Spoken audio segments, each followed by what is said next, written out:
going to give you a Mobility Monday today. Today we're going to talk about our hip flexibility and our hip mobility, which in my books would be the most important Mobility Monday of all time. There's a few reasons for this. First and foremost, most people are spending more and more time at desks, at computers, so we are sitting in a position like this all day long where our hips become very, very tight. We very seldomly get out of our chair and open up those hip flexors. So they become very tight, and something about the hip flexors here is that they actually attach to our lumbar vertebrae of our spine. That's our low spine here.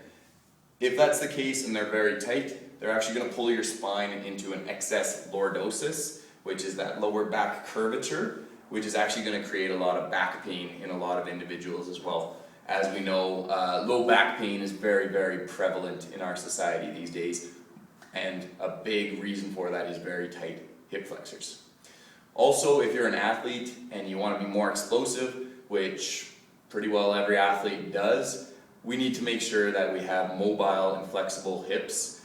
Reason being, if we're a runner or a jumper, we need to be able to extend that hip flexor or open up that hip, I should say, so that our glutes and our hamstrings can perform their jobs to the fullest of their ability, get that full range of motion, and propel ourselves a little faster.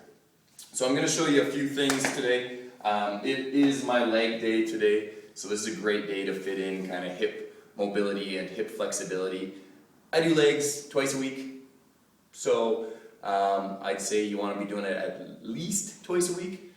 But a lot of people who do work in those desks need to be doing this a lot more. So, first and foremost, I've already done kind of 10 minutes of skipping for warm-up, so my core temperature is pretty good here. I've also done some foam rolling. So the next thing I generally do is start working on my hips prior to my squat day. So, first and foremost, I like to do leg swings. You guys have probably done leg swings before, but we call these open leg swings. Forward and back, we are trying to push through that back position and really open up that hip flexor. Nice dynamic stretch there. I would do both legs, of course, but I'm going to move on to closed leg swings. So just leg swings where we're going across our body, opening up that hip once again. After that, I generally get into some hip openers and some hip closers. Few ways you can do this. I like to come up, out, down, up, in, down. I like to do it this way, but every once in a while you can mix it up and do all 10 of one, and then all 10 in. So this is really just warming up our hips here. So after doing a whole bunch of those, you should kind of feel a little bit of a burn there. Just a light burn. After that, I'm going to grab my mat and I'm going to start doing hip stretches. So the first hip stretch we usually start with is just kind of the down lunge position. So I'm going to have a nice good posture, shoulders pulled back. I'm going to be pulling my belly button in nice and tight. The reason being, what I'm trying to do with this hip flexor stretch is push this back hip towards, let's say, my post here, and really open up this section of my lower body here. If I don't have a tight core, what a lot of people do is they say, look at how flexible I am. And it's really your low back that is getting all the work there, and we're putting a lot of strain there. So we want this to be a hip stretch. A lot of people, when I first start with them, they can't even get past vertical. They're right here and they're like, ooh, I feel it in my hip. You really need to get beyond that. So as we do progress, a way to progress this stretch would be twisting our body towards our upper leg there. Hold that, obviously. After that, we can actually reach across our body here in what would be a frontal plane. And you're really going to feel that one. Now, if we're looking to progress this further, we can bring a bench into the mix here, and I can elevate my back leg there. Do those same stretches again, a twist, reach over myself. Good way to stretch that. Now, at some point, hopefully, you do this so much that you get pretty proficient, and we want to start involving some sort of an assist. So I've got a strength band here wrapped around my post. I can do those same stretches with a band now. So all that band is doing is assisting, opening up that hip towards that machine, or the post I should say. Once again, just keeping my core nice and tight. Holding that stretch.